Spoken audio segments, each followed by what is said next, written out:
Hello, good morning all you brainy people. How are you all today? आज फिर हम एक इम्पॉर्टेंट टर्म डिस्कस करेंगे जो हम सभी ने हमेशा से सुनी है। Practice makes a man perfect.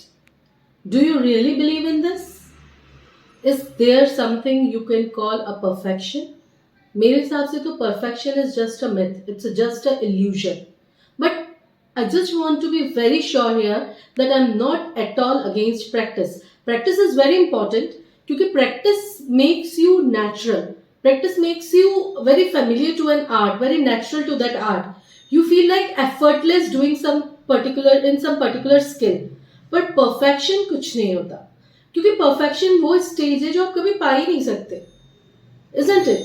आप परफेक्शन के पीछे मत दौड़ो, लेकिन प्रैक्टिस से मुंह मत मोड़ो।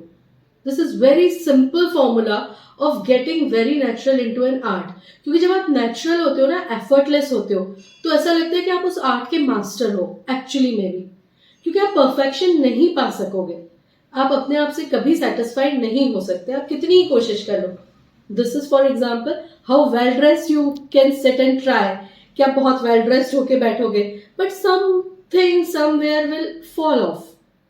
And if you are natural with that practice, all you can do is gracefully you can pick it up and place it in its place. And that won't look odd at all. You are just natural with it. You practice as much as possible. खूब सारा practice करो, आप flow के साथ natural होगे। आप एक natural teacher लग सकते हो, आप एक नेचुरल ट्रेनर बन सकते हो, लेकिन आप कभी भी एक परफेक्ट टीचर, परफेक्ट ट्रेनर नहीं बन सकते।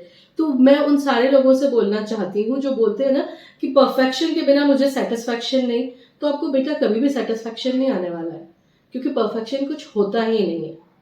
तो आप नेचुरल होने की कोशिश करिए और बहुत प्रैक्टिस करिए। किसी भी आर्ट में मास्टर आप बिना प्रैक्टिस के नहीं हो सकते, और किसी भी आर्ट में नेचुरल हो जाना उस आर्ट का मास्टर होना ही होता है। Thank you.